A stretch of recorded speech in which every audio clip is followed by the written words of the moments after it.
All right, testing, 1, 2, 3. The rain in Spain falls mainly on the plains.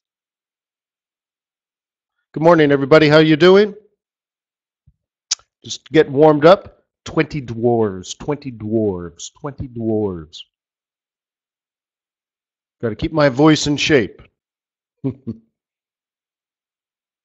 Hey, well, thank you for coming to today's webinar, and thank you for working so hard every single day on improving your currency trading. It makes I don't know, makes life interesting, and I appreciate everything that you do. However, let me remind you that trading Forex is risky, not appropriate for everyone. Your past performance, good or bad, is not necessarily indicative of future results. So please stay small, stay humble, focus on the long term, and never risk money you cannot afford to lose. My name is Wayne McDonell. I'm the Chief FX Market Strategist for TradersWay.com, an ECN that allows you access to the Forex market, but also energies, metals, indices, and binary options. We do these strategy sessions every single day at London lunch, which is 7:30 in the morning, New York time, 2 hours before the equity open. Good opportunity to get together as a community and realign our satellites. We're here at Forex.Today every day from Monday through Thursday, and then, of course, Friday at fxstreet.com. When you're on the homepage, please go ahead and register right in here. That'll allow you access to all kinds of community features like a chat that pops up and allows you to interact with the other members of our community. For example, you could get together at the London Open and maybe share some trading ideas like our analysts do. And every single day you'll see at least a dozen new trading ideas for the day at Forex.Today. Cool, huh? And then, of course, everything, these webinars are archived and posted here and also here. So much to do. All right, yesterday was the release of the semi-annual currency report. Isn't that nice? So, even though China manipulated the currency, there's actually a technical term called a currency manipulator. And that's a big no-no. So they softened their stance on China in the report, and they said, "Yeah, we understand what they did, but it was justified." Isn't that nice? Slowing economic growth was justified. Justified the revaluation or devaluation of the currency. Cool. It's still undervalued, as we talked about. Was it last week? I guess we talked about purchasing power parity and the Big Mac index.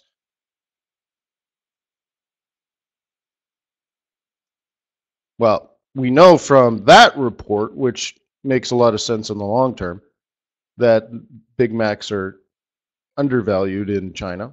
So maybe their currency is undervalued. So we know that, and the Treasury knows that. But it used to be significantly undervalued, but now it's below their medium-term valuation, whatever that means. But they're not saying bad things. In regards to the Korean won, they're like, yeah, it's roughly balanced, which isn't really a big thumbs up. Korean won lost 1%. And then in regards to the Japanese yen, the U.S. Treasury is calling for more efforts on fiscal policy. What's fiscal policy?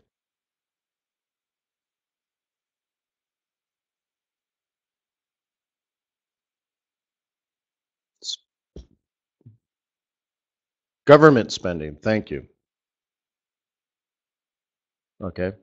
And maybe a reduced reliance on yen depreciation. Okay. In the Asian section, fairly neutral RBA meeting minutes. Remember the big discussion yesterday? Act as if. Said even if you're not a successful professional Forex trader, why don't you pretend you are? Just do it anyways and see what happens. You probably won't get hurt by reading the RBA minutes. It might actually help, but at least at the bare minimum, it's something that a professional would do. So why don't you just do it on your path to becoming a professional? So it wasn't bad. It was, wasn't bad. It wasn't the end of the world for the Aussie dollar. So even Goldman Sachs was expecting some bad news, and that maybe sometime soon they were going to cut more interest rates, or sorry, cut interest rates further. And that, well, you didn't quite see that in the report. They're saying that, there's an economic rebalancing, that money is flowing to other sectors besides mining. There's some jobs being created, some stabilization. Yeah, well, that's that. So it comes down to, does this report say the Aussie USD is going down to 60? Probably not. It still could. Governor Stevens could come in and just say, downside risks, blah, blah, blah, blah, blah. And they can do whatever they want. But as far as the meeting discussion, it didn't feel that way. And that's new news. Okay. Now that's interesting because yesterday we talked about the daily chart on Aussie dollar. We had our double bottom at 69 and a higher high, and we were like this. Now the meeting minutes have come out, and we might just be starting a 1, 2, 3. Okay. The way you play it is once you got a higher high, you look for a higher low, in particular after a double bottom.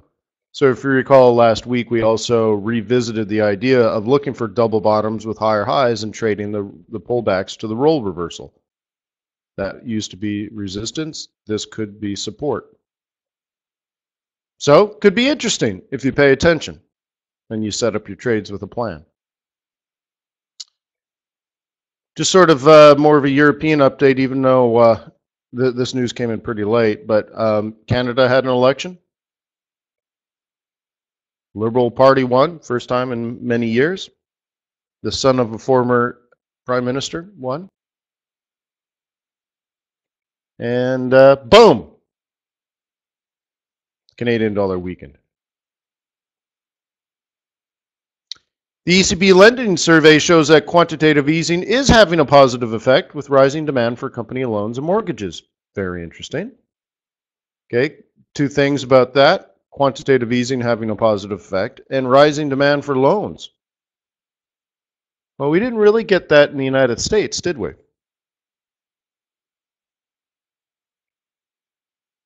So we discussed that yesterday, the difference between the monetary base and the money supply. If a bank doesn't make loans, the money doesn't enter the money supply. It stays as part of the monetary base. Does anybody remember the monetary base? Required reserves, excess reserves, and currency in circulation. So if the Fed prints money and gives it to a bank, and the bank puts it back in the Fed, it never entered the economy. It's just excess reserves. So this is interesting. The ECB lending survey, quantitative easing starting to work, and there's demand for loans and mortgages. Could be interesting. Okay, moving along. German PPI. By the way, PPI is a measure of inflation, but at the producer level, which means it's the canary in the coal mine. You're going to see inflation at the PPI level much before you see it at the CPI level. Because producers of finished goods, let's say, they don't want to raise their prices. Okay, but raw material that goes into the producing process, that could fluctuate and that could go up. Well, we're talking about Germany here, the second or third largest exporting economy in the world. It's pretty significant. Do they have inflation? Not month over month and not year over year. Interesting. A negative number is not inflation. It's deflationary. Okay. Let me clear this up a little bit. ECB says crisis shows that central banks need more timely and granular information. All right, cool. ECB says the council's view is that inflation is far from the 2% target. Yeah, how about -2? Right? Yeah, they're far from it. If PPI is -2, and any form, I don't care what version of inflation you want to use. If you're going for +2 and PPI is -2, you got a long ways to go. So thank you, Captain Obvious. But here's another piece that I thought was interesting. It goes back to this lending survey, right? The survey on bank lending, banks said that they were using additional liquidity from the ECB $60 billion a month, 60 billion euros a month, to grant loans. And we didn't get that. So like in the United States, we had a balance sheet. Remember how I taught you a banking balance sheet? On the right you had liabilities. On the left you had assets, right? What goes in assets? You have your required reserves at the central bank. You have excess reserves at the central bank. And then you have assets. What kind of assets would you have? You could have loans. This says loans. You could have loans or you could have bonds, right? Bond. Okay. And over here you have deposits. And under here you'd have bank capital, which could be close to zero, right? All right. So there's your balance sheet. And it all started in the United States because a lot of banks actually had very toxic assets, right? Stuff that was impossible to price. If they tried to sell it, it would actually be worthless. But because this industry doesn't mark to market per se, that it's worth whatever they say it's worth as long as they don't try to sell it, because they're going to get the market price at what they sell it, which is unknown. And if it's unknown, it's probably low, and then they would have to then, meet margin calls and all these different things. So they don't want to do anything with it. But what if 20% of the bank's current portfolio suddenly became worthless? Like, let's say it's a bond and the company actually goes out of business today. And they're like, sorry guys, we can't pay the bond back. Well, suddenly that asset now has to come off the balance sheet because it's now worthless. It's now been marked to the market. It's zero. It might have been a $10 million or $100 million loan, but it's now worth zero. And so now they have to rebalance their portfolio and all that kind of stuff, and they're going to need some money, so on and so forth, right? So in the United States, what they did is they just the Fed gave them money and they kept it to balance their balance sheet. In case, imagine 40 or 50% of your assets are basically worthless and you know it. And one day it all happens on the same day. It becomes apparent to everyone those assets are worthless. Uh-oh, you're going to need some money. So that's why they have the money now, thank you to the Fed, but they're keeping it in excess reserves instead of lending it out. Where here in Europe, they said it twice, or the report said one thing and then someone else said another thing to reaffirm it. But It looks like that money is going into the economy. So what's the effect of that? If the Europeans are putting more of the ECB money into the market than the Americans, what's the effect of that?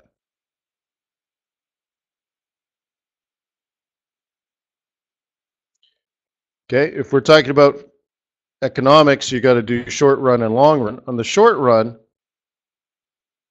right, the money supply is going up.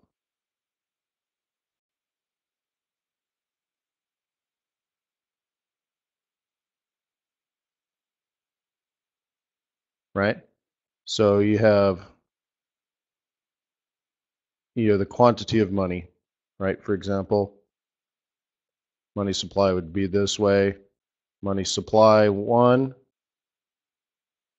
okay, it would shift to the right. You'd have money supply 2.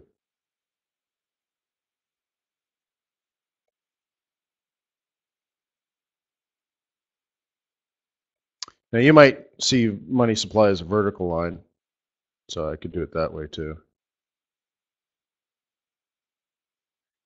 Because the reason you can draw it as a vertical line, really, because it's the ECB will set the amount of money. So there's quantity again. They'll set the supply irregardless of price or interest rates. So they'll just add money, right? That's the basic view. Of course, the ECB. So this is quantity Q1 of money, quantity 2, but okay. And if supply goes up, price typically falls, right? And that's kind of where I'm getting at. So on the long run here, let's simplify this and then we'll move on to the charts. As the if the ECB is printing 60 billion euros a month, giving it to the banks,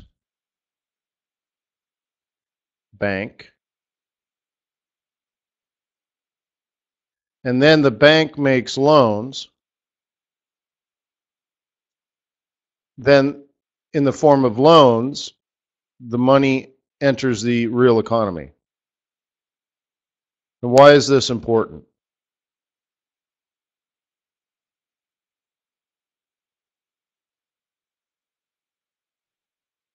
So if, let's say, the 60 billion euros goes to the banks and the banks lend it out, let's say there's full demand.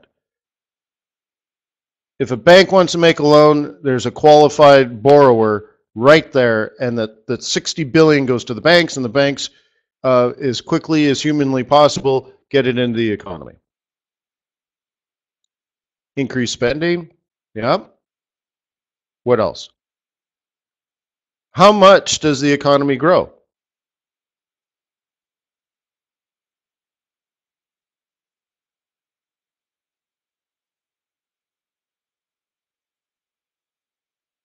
How much?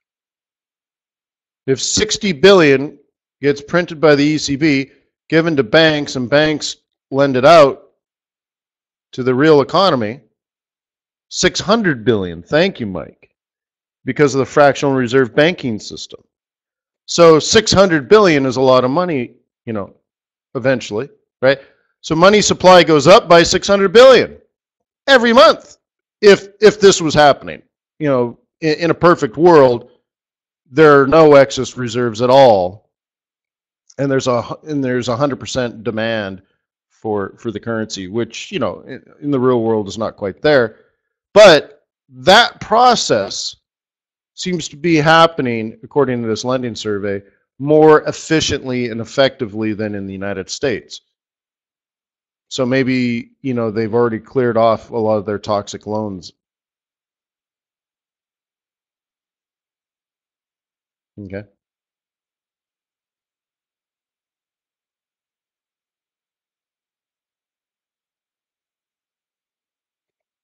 So just, that's that.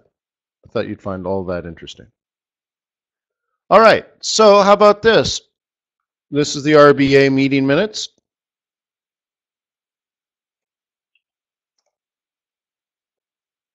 How many people read them?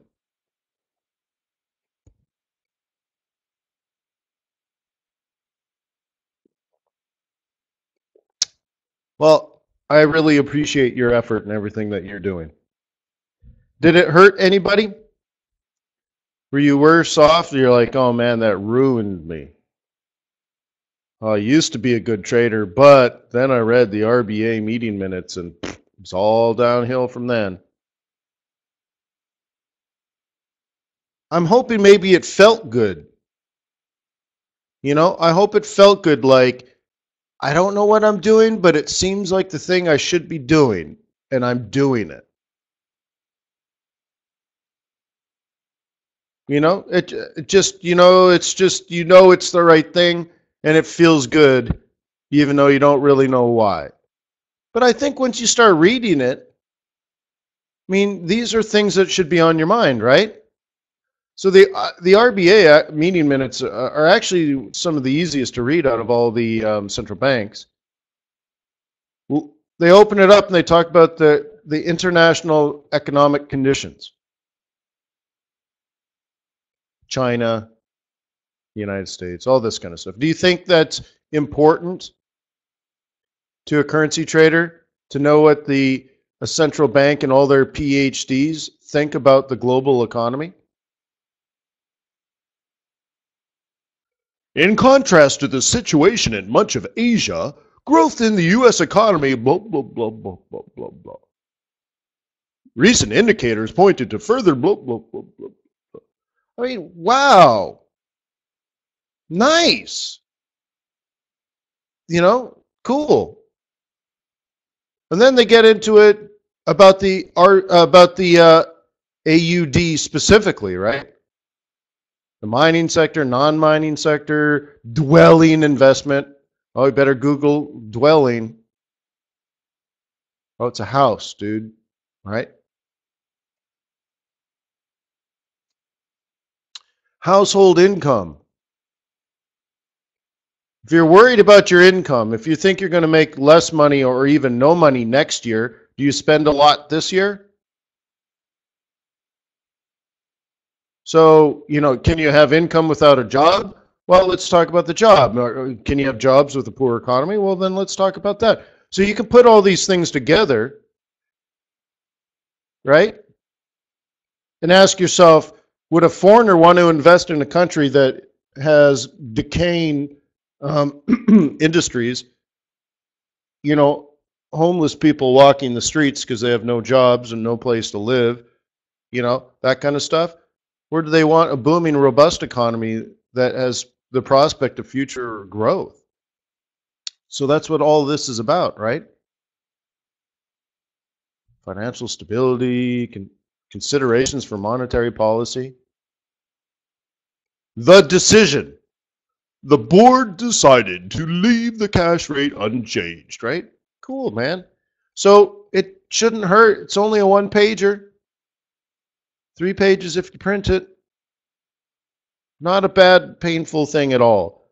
I hope it leads to good things. Okay? Another thing I would do if I were me is I would highlight things that seem important but I don't get, and then Google it.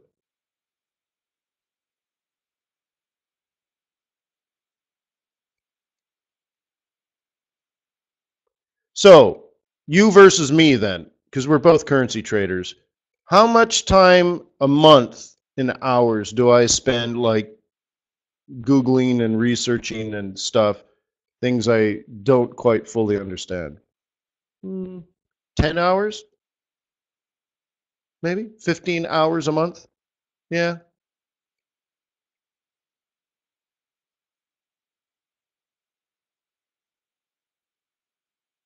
Yeah. Guy's like all day, every day. Hey, Guy, did you vote? How about you, Horace?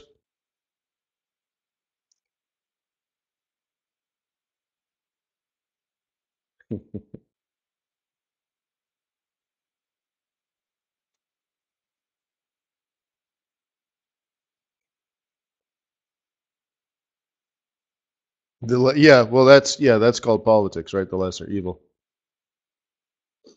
So here's the chat room, guys. Remember, if you're at Forex.Today, just register. You can chat with people. There's Horace. Oh, he's logged in, but not online. All right. Remember about, oh, yeah, I want to show you. Well, first of all, again, these are all for today. Except Igor is off a day. I guess he does. Yeah, you guys asked for a way to sign up for the email distribution list so that these trading ideas can be emailed to you. And I added it here. So you asked for it. You got it, my friend. Forex trade email alerts. Up to a dozen new Forex trading ideas throughout the day sent to your inbox.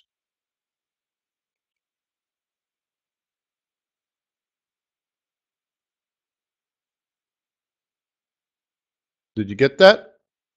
Nice, huh?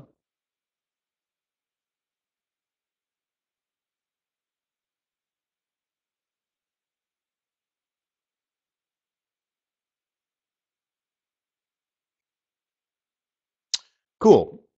Do some technical analysis.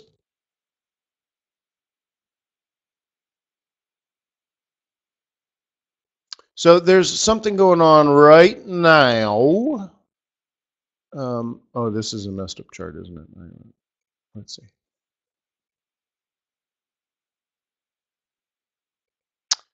Oh yeah, this is the one I want to show you. Hang on. Let me get this set right. All right. And change this to, is it daily I'm thinking about? Let's see.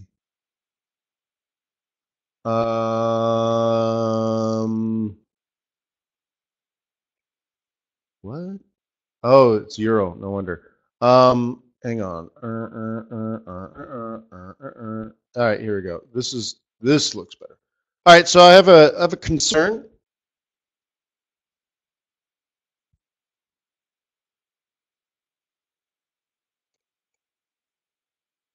Okay.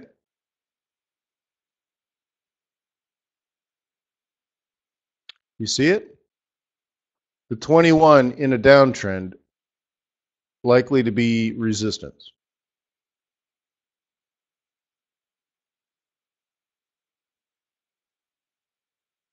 And I'm long on this one. You see, I bought right on support. And this is going to be the first real test. All right. And there's resistance in the future, which I have as a limit. Pretty simple trade, right?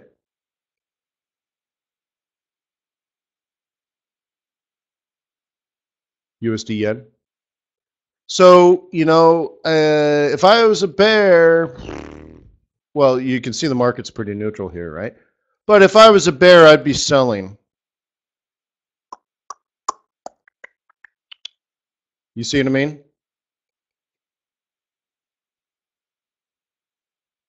I mean, that's not bullish because that's resistance, isn't it?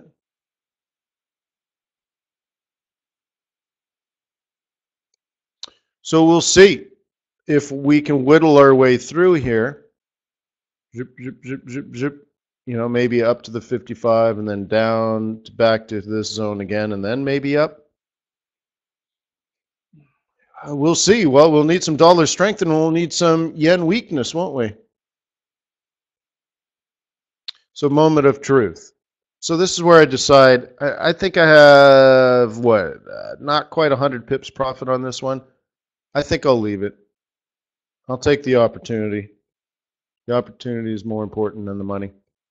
So, yeah, it's a start, maybe, right?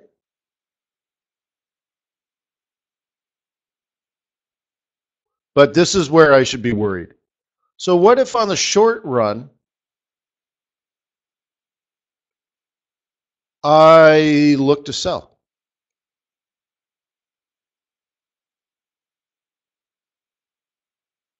Okay.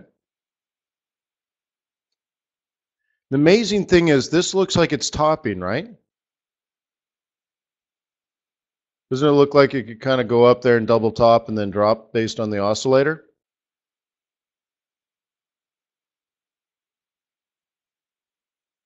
Right? But remember, this is the daily 21 somewhere in here, isn't it?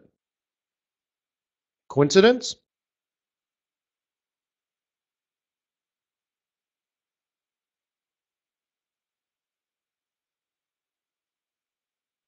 It's funny, I can't even draw it.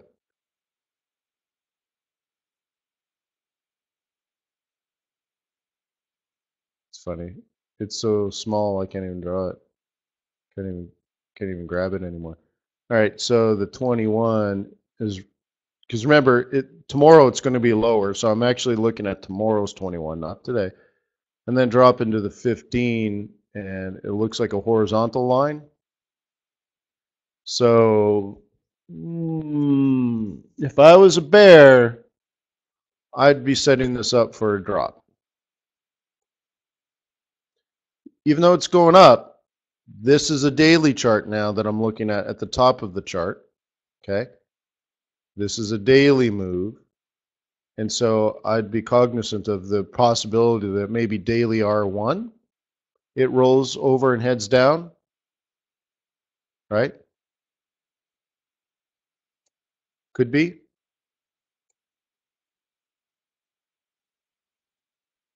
It could go even higher. Remember how I drew this line? It was just below the daily 21. So the current daily 21 could be sitting up there near 120 maybe. What if it goes to 120 and then rolls over? Is that possible? I would be shocked in the least, right? And how do we feel about it on the 4 hour? Already diverging. And there's Nuno.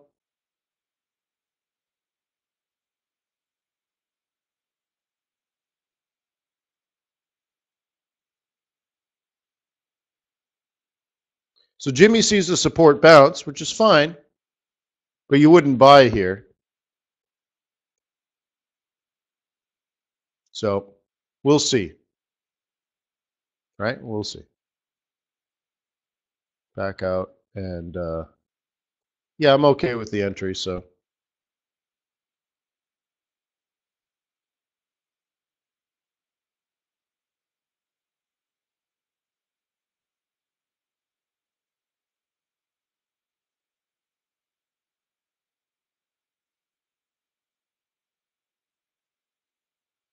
well, wait and what?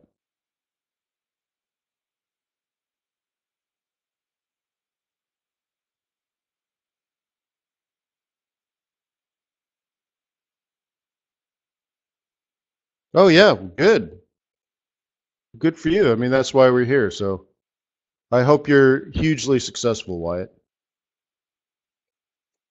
Well, the reason you might have the same trade is we did that trade together in live in the class. So, um, and it's one reason I actually tend to try not to trade too much live in front of people, because what happens, and I've been doing this a long time, so I know what happens. As soon as I start pulling the trigger in front of people, they stop learning. They just stop. It just, their brains freeze, and they spend their time doing things like, did he just say to go long? Did he just say to buy it? Did he just buy it? Did he buy it? I'm going to buy it. I think I just bought it because I think what he was trying to tell me was I should buy it. And it just, the relationship's over. And it all, you know what I mean? It just comes down to, did he just tell me to buy USD CAD? And I'm like, I didn't tell you to do anything, dude. You need to figure out what you want to do, not what I want to do. All right. So, but I've been doing this long enough where I just, you know, I don't know. That's what happens. So, but sometimes I'll do it like we talked about a Confluence. I think that one actually, we talked about how to enter it and then hedge it with a binary. I think that would have been it.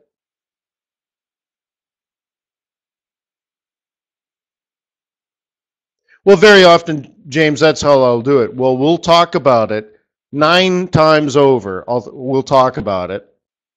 And then very often I'll either do it, you know, off webinar, or I'll just click the button and move on to the next thing, and you don't even notice it. right? It's amazing, right? It's amazing how many people miss the fact that I'll do it. And I'll say, well, see, there's the entry we took yesterday. And people are like, what entry? Where? I'm like, you don't see that entry. It's right in front of you with the stop and the target. So whatever. So cool. We don't need more Wayne McDonald's in the world, do we? So let's find your success.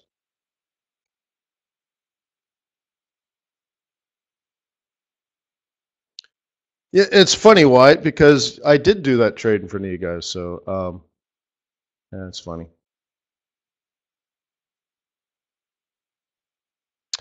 All right, so yeah, Kitty Cat, what do you want to do? Start on the daily. This is all, yeah, weird bug, man. Just one day, all my charts changed. Start on a daily then. Okay, if you recall, we identified two levels to possibly buy. One over here. Okay, let's zoom in a little bit. How close did we get? It's fairly close, don't you think?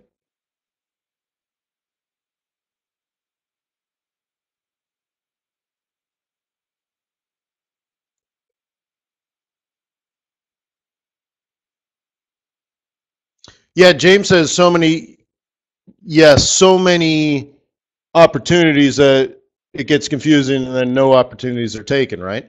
This is, and please hear me on this one. Pick one currency that you're attracted to and pair it with either a dollar or a yen or both. So if you're Canadian, for example, why don't you trade the Canadian dollar? At least hedge your devaluation process, right? You're losing money as far as purchasing power as the Canadian dollar goes from $1.05 to 75 cents. So you could at least hedge that, right? Trade the CAD. And then get into CAD. What moves the CAD? Oil, gold, other things, right? Just I would master that and get really, really comfortable trading that one. Not just USD CAD, but CAD yen and maybe some other things, but become an expert in that.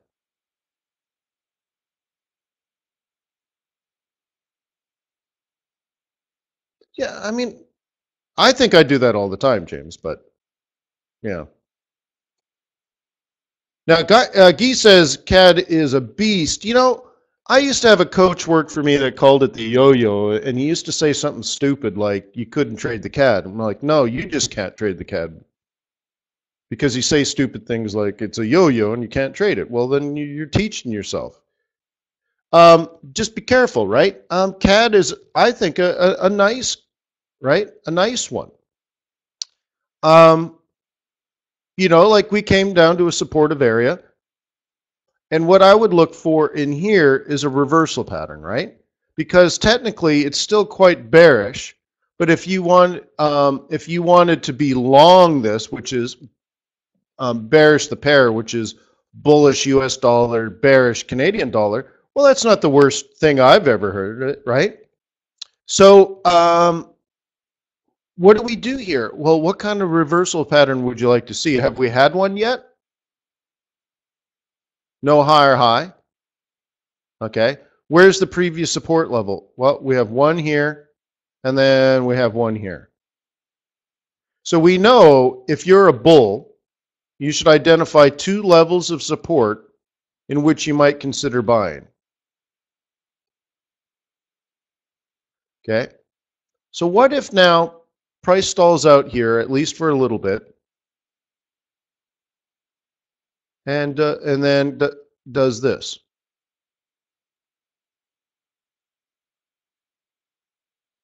Meanwhile, this oscillator is continuing to head up. Do you take it? And the answer is yeah, probably.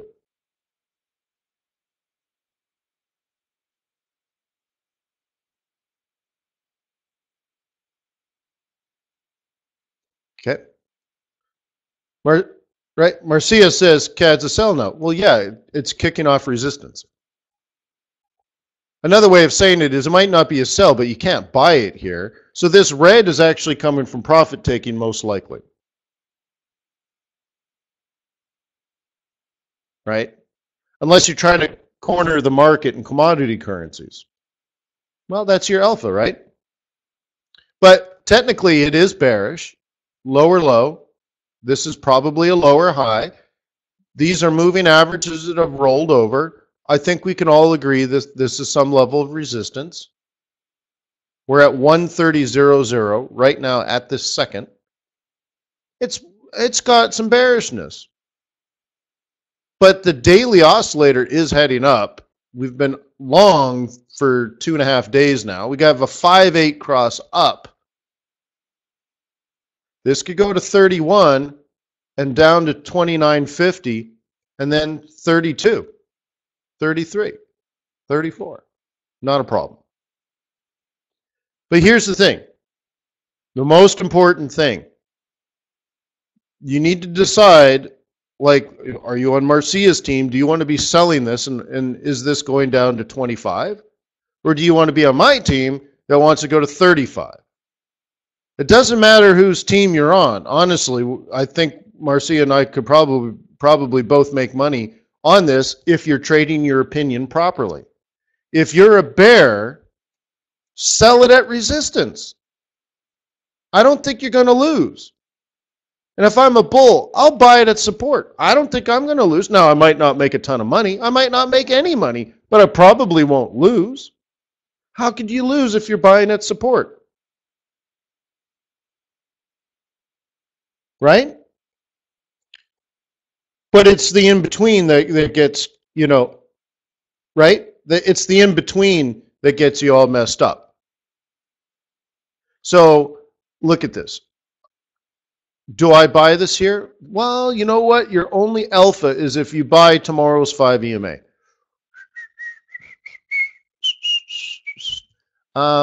Pretty aggressive. Let's try to figure that one out. Okay. Let me zoom out just slightly.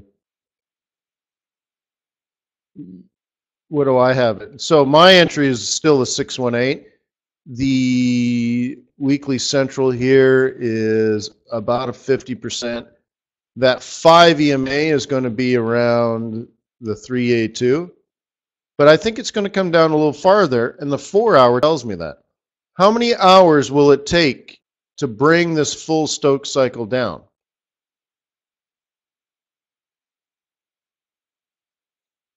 Well, I think it's going to be like this move here. 1, 2, 3, 4, 5, 6, 7, 8, 9, 10. All right, so 10 to 12. Well, it's 40 to 48 hours, isn't it?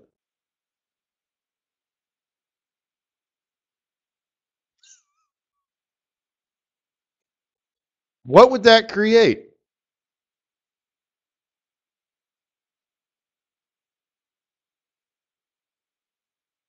Inverse head and shoulders pattern. Well, that's a reversal pattern that I would look for if I was bullish on this pair. And what will the oscillator look like at that time? It'll come down and it'll head up. But what's the daily oscillator look like? It's just starting an uptrend. So we'd have a 4-hour oscillator cycle going up, a daily oscillator cycle going up. We'd be at a 618 Fibonacci retracement, which is also an inverse head and shoulders. Well, I've made dumber trades than that. That's not too bad, right? Right? My trade would look like that, wouldn't it? Actually, it should be like that, which is funny because that's right. 618 produces a 1382, which just happens to be the weekly target for a bull. How funny is that? Is the 618 also a 382 or a M3? I think it is, isn't it? Weekly M. Oh, well, anyways, yeah, I've done worse trades than that and made money. Okay, so if I was a bull, That's what I'd want to look for. And if I was a bear, if I sold it here, that's a pretty good run, isn't it? Sell it at 30, get out at 29.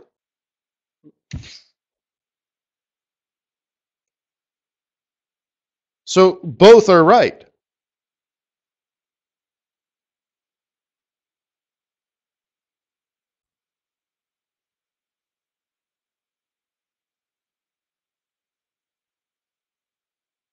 How about an email invite gets sent out when we read support? Why don't you just do it, Jim?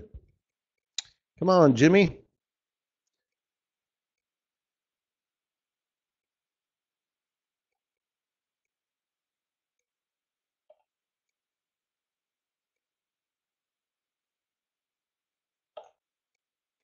All right.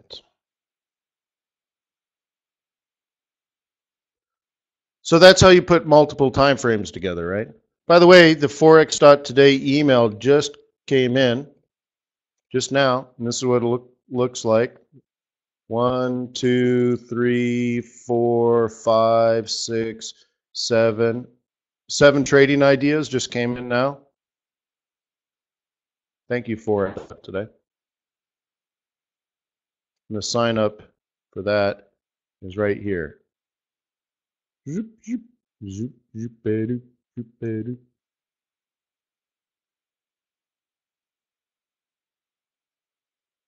You don't need confidence if you're trading a demo account, right, James? Just put a limit order there and see what happens.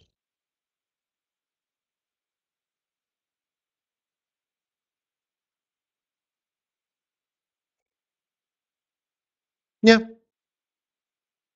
So, like, there's two things that there are two tools that I use. One, you can do something like, okay, let's say you want to buy off that old support. So you can do something like you enter an order, right? There's the order. And then I have something called auto stop. Open something and it says, if that limit order is hit, then a 25 pip stop will be entered and a 50 pip limit will also be entered, right? The stop below price, take profit above price. These can obviously be moved, okay? But these orders will not be entered unless this first one is triggered. So it's not like I'm going in naked. So you could do that in a demo account and then measure the effects. What did it work out? Yes or no? What percentage works out? When it works out, well, I guess that works out because it makes sense. But when it doesn't work out, why didn't it work out? Try to figure it out. What's the longer term trend? What did the longer term oscillators look like? What are the fundamentals behind it? What did price do after it knocked you out for a loss? Did it continue in the direction? Did it not continue in the direction? What piece of the puzzle could you have missed? Okay. Correct. Limit order with an OCO. So I never go into, well, I try not to go into trades naked. Okay. But that's how you should be practicing your trades is, you know, not worried about all your winners, because when you pull the trigger, you're supposed to make money. How many times do you take a trade when you don't feel comfortable? Well, I shouldn't say it that way. How often do you take a trade when you're pretty sure you're going to lose money?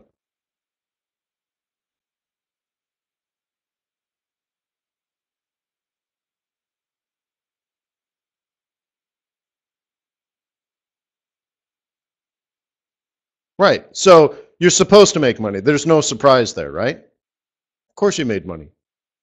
It's your job. You pulled the trigger. You're going to make money. So to me, it's much more interesting. You know, my losers are much more interesting. First of all, they're an opportunity to, you know, it's like a puzzle. What went wrong and why? But also in my book, I talk about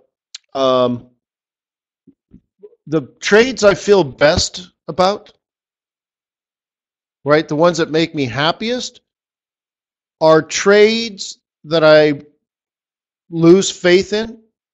I'm in the trade, something goes wrong, it's not behaving the way I wanted to. It might not be a loser at this point, or maybe if it is, it's not something to be terribly concerned about, but there's something not right. And it takes a little bit of discipline to say you're wrong and then look at it from a different point of view and then say, you know what? I don't feel comfortable with this. This isn't the price action I was planning on. I might not be losing a lot of money. I might actually be profitable, but it's not doing the actual plan. So I'm going to get out. I'll take the loss. And then you take the loss, and not long after that, the trade collapses. To me, that is the best feeling in Forex. To know you're wrong, or let's say to feel like you're about to be wrong and still look at it objectively, intelligently, not emotional, still look at it intellectually, and just say to yourself, intellectually, this doesn't look like what I wanted to get into, and therefore I'm simply going to get out of it, even if I'm making money. No, it's not a gut feeling at all. I have the worst gut feeling ever. But it's just to say, this isn't the trade I signed up for. Even if it's a winner, guys. No instincts either, Guy. I don't have any gut feeling or instincts. No. Full on intellectual decision making. But the emotional part here, Guy, is that you're admitting that you're wrong. And for a lot of people, that's the hard part. But for me, making that decision, not being emotional about it, making the right decision, which does take discipline, the harder discipline, I think, and then watching the trade you just got out of plummet against you just avoided losing a ton of money, to me, is the best feeling in Forex. Now, sometimes when you do hit a home run, it's a woohoo, but it's more fun than anything. It's just a fun woohoo, because you should never be in a situation where you've gambled so big that you made a ton of money. That's not cool. I usually feel terrible in those situations. Okay.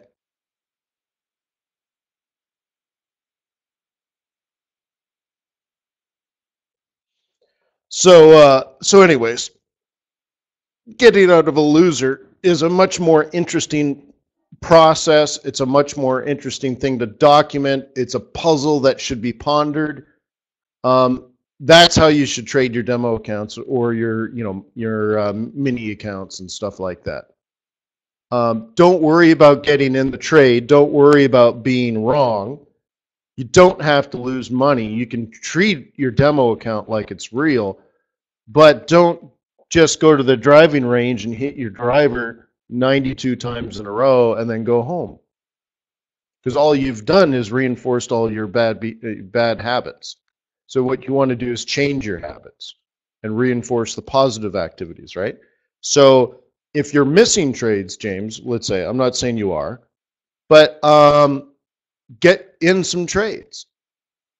The best way, when people come to me, like let's say I'm going through a mentoring project with somebody, and they're like, Wayne, one of my problems is I seem to miss a lot of trades because I don't have confidence. I miss them, or I double guess them. I set it up, but then when it finally comes together, it doesn't look good to me anymore. Good. Well, let's start trading. Let's get some trades under your belt. Nothing to be afraid of, except fear itself.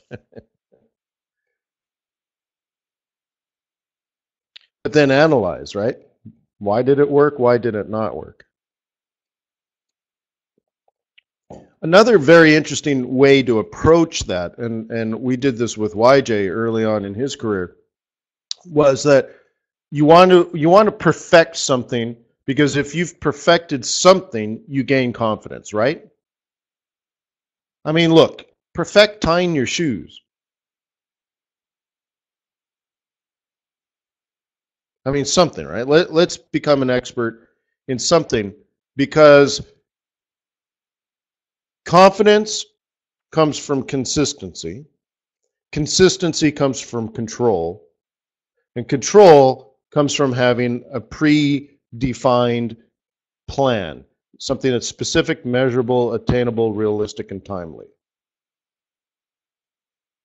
So with YJ, one of the things we did early on is I said, look for double bottoms with higher highs, or look for a double top with a lower low.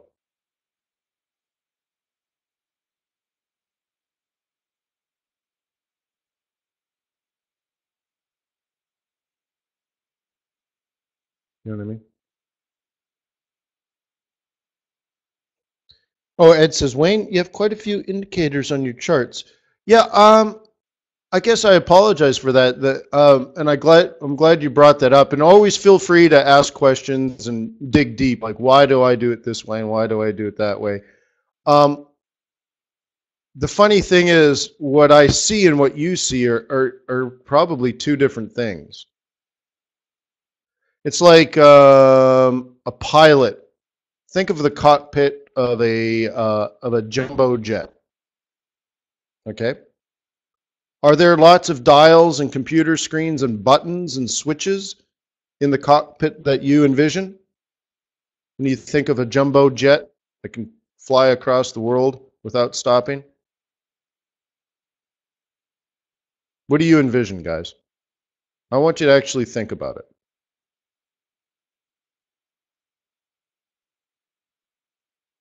Lots of switches, lots of dials, lots of buttons, lots of little lights and buzzers. Okay.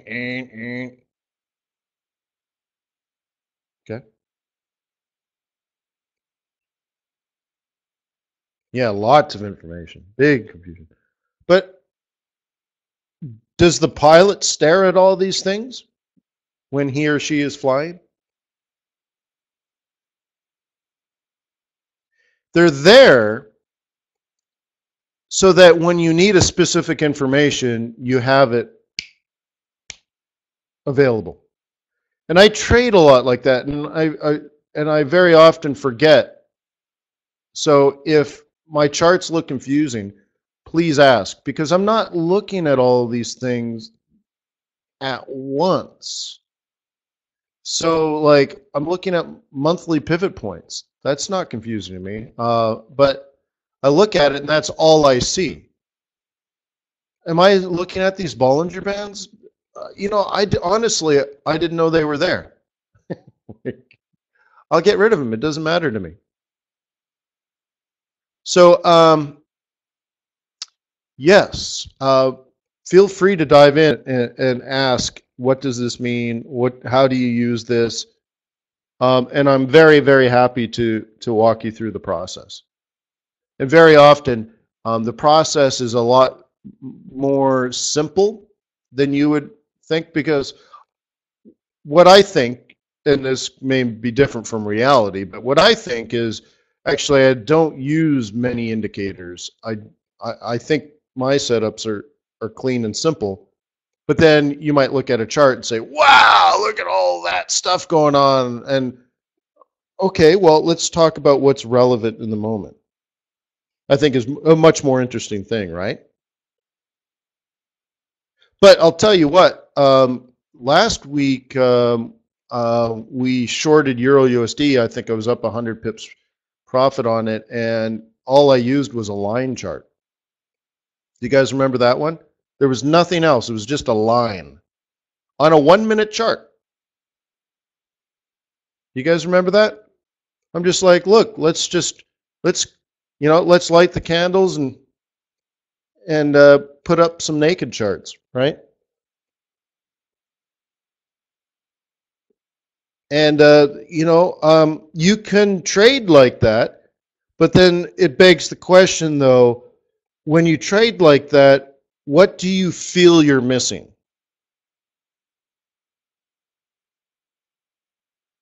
What do you miss most? And that's a very good question to ask yourself.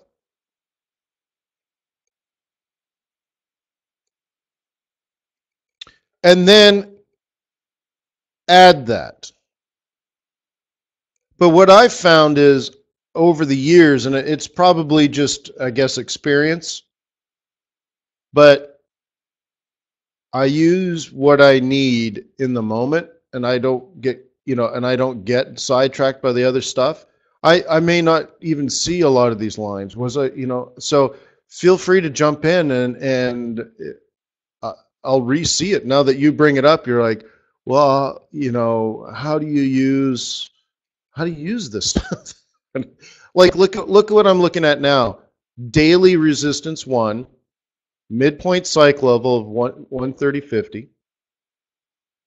Yesterday's high, today's open, psychological level of 130.000. Daily central pivot point. The 3A2 50% and 618 of yesterday's trading range, which is yesterday's high to yesterday's low. 29.50, which is another midpoint psych level. The daily support pivot, there's yesterday's low, the DS2, the daily S2, right? I'm using moving averages here on this hourly time frame. I have an oscillator. I have identified support and resistance. There's a lot of interesting things going on here. Okay? And some of them are relevant, I suppose. There's daily R3. But they're not necessarily relevant now. They might be.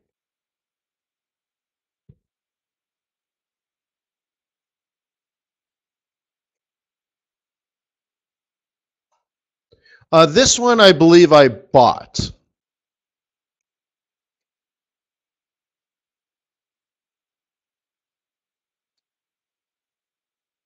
I mean, what would it be that you would definitely... Well, see, I kind of miss all of it, though, Pete.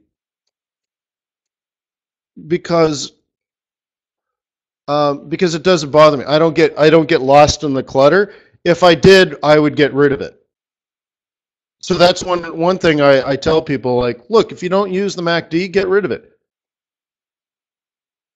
Now, also, I also see a lot of things, like I don't see my MACD here. And someone will ask me, Wayne, you used to talk about MACD all the time, and now you don't have MACD. Did you get rid of it? I'm like, oh yeah, I got rid of it, but I still use it. I just see it. I can see it. I can draw you at any time you want. I can draw the MACD. How funny is that? Okay. See, I'm looking at this chart, and on this 1 hour time frame, the MACD is falling, but still above the waterline. What? I mean, it's right there. See it? You have all the information. It's just not drawn on the chart, but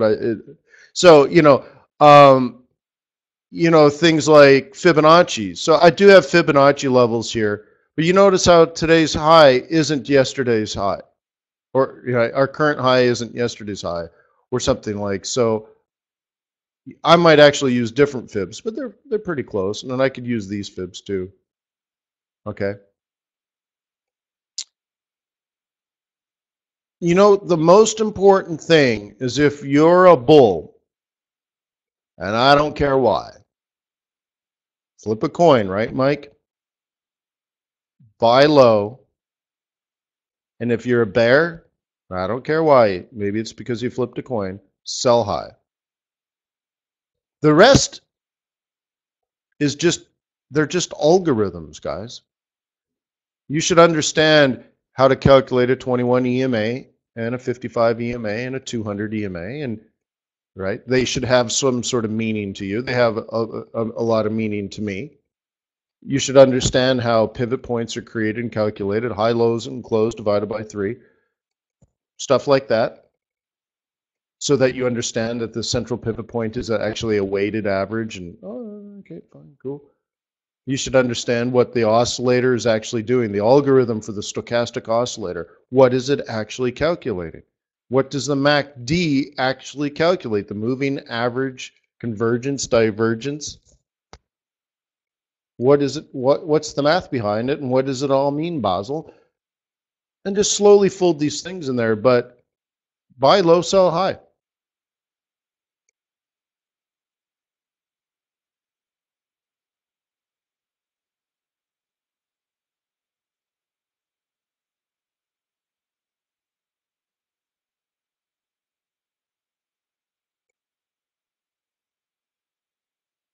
Right? Lucas says, I'm a big fan. What time frame do you use it? 15-minute, 1 hour, 4 hour, and daily.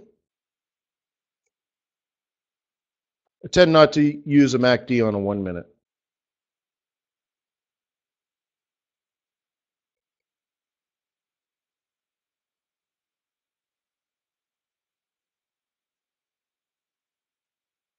Okay.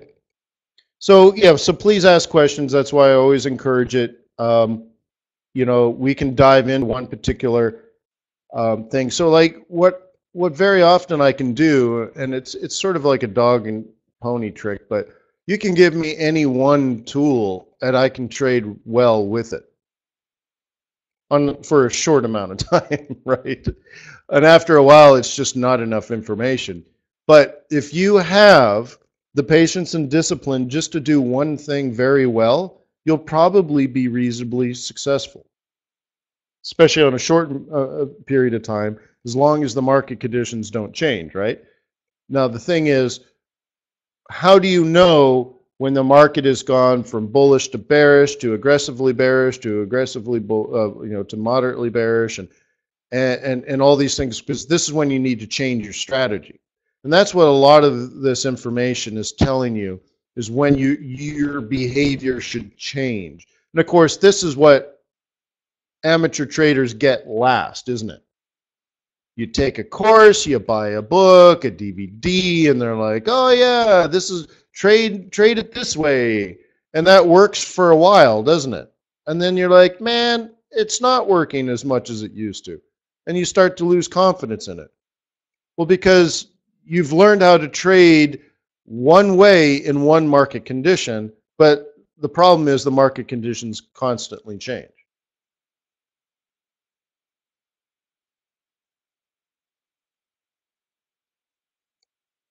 Okay?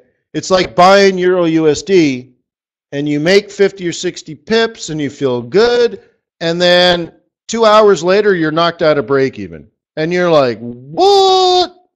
Well, what you've forgotten is you're buying a currency that is rising because of people getting out of their short. You think it's going up and you think people are buying it too, but you might be the only person buying it. And you're wondering why it flips and drops 10 times faster than it goes up. Well, because you're buying and someone else is preparing to sell. And someone else has a lot more money than you. You're like, what? That's a confusing one. So it takes time to fold that in. But we do know that, right, John? Commitment to Traders Report. So there's a lot of things that go into this, but let's, for example, if you want short-term success, find a currency pair that's trending with volatility. Trending on an hourly chart, trending on a 15-minute chart. And then on a 5-minute chart, trade Fibonacci retracements. We can just do that.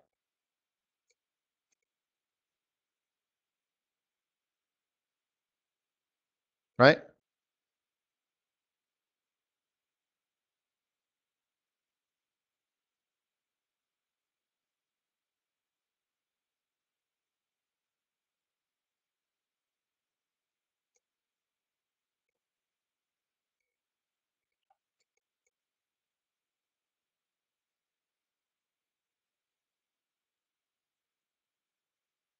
that's what you want to do, then you're chasing price all the time.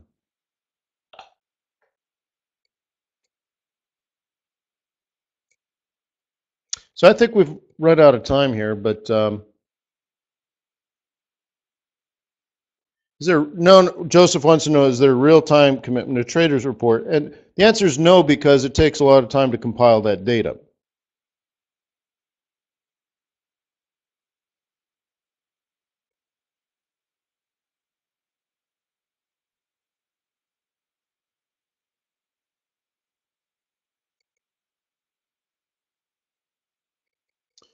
Wouldn't be that be nice? Sure. You can do things like I've showed you this trick, right?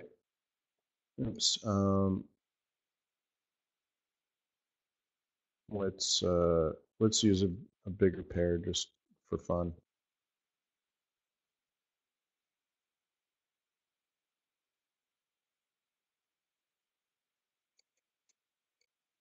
Okay, so I want to know who's buying it. By the way, we're coming up to tickle that. Isn't that great? I think I made 30 or 40 pips just coaching today. Nice. That one pair. All right, so how about this trick? This is available to all TradersWay.com clients. Let me get rid of the one click. That's real time. These are the orders coming in for the Euro USD through the liquidity providers for TradersWay.com.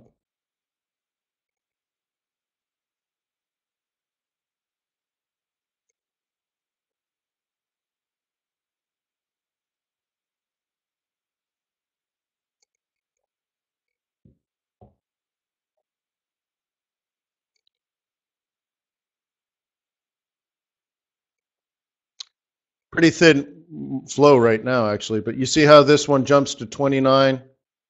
Well, it's actually 1 right now, so people might be taking profit. How funny is that? It was 9s and 29s, and this was like 4s and 9s. Well, more people were buying. 49 just came in. It's actually quite thin. Look at that. Wow. But every once in a while, you see 49 coming in. You don't see much here. Stuck at 9, 29. There's 9. So that's the real-time order flow versus just large reportable positions.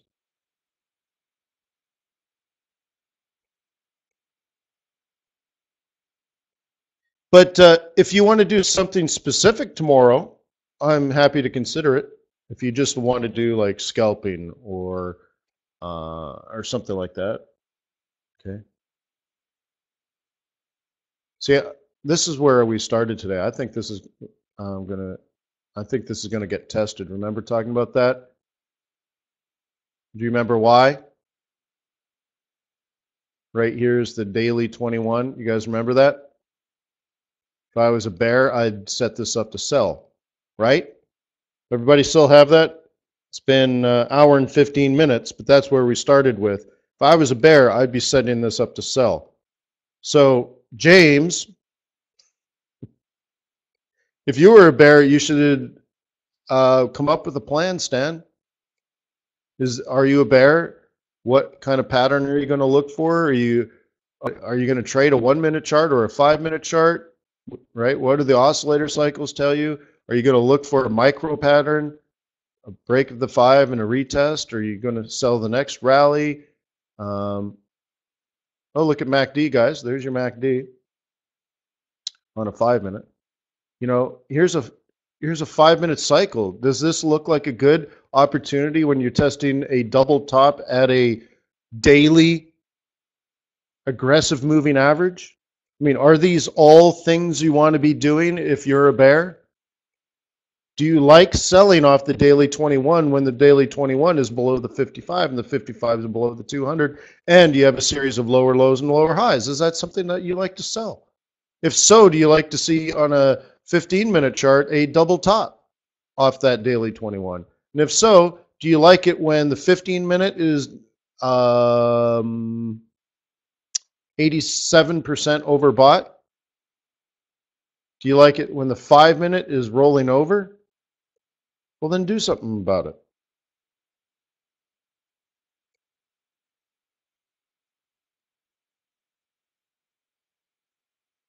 Oh yeah, Chaba has a time of day one, but I think you've heard it, right, Chaba?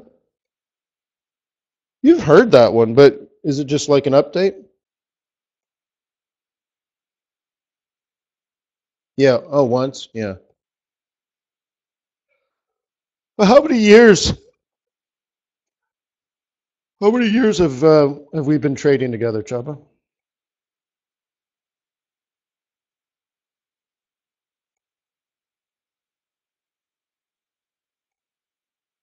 It's been many, hasn't it?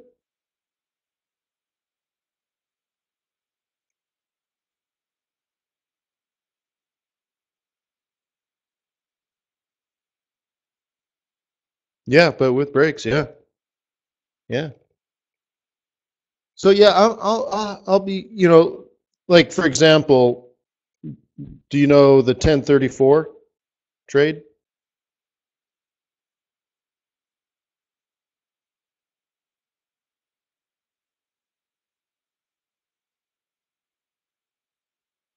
Oh my goodness. All right, well, we'll save that for another day. All right, guys. Thanks for meeting up with me here at Forex.Today. Muchas gracias. So, peace on earth. May the pips be with you. May your profits be above average. And thank you for my team. I appreciate your loyalty, seeing you here every day. I'll see you tomorrow, huh? Oh, and don't forget, yesterday's recording is right there on the homepage. Maybe read it and leave a comment at the bottom. Now that you're registered, you can leave a comment. And I'll upload this video immediately. Cheers.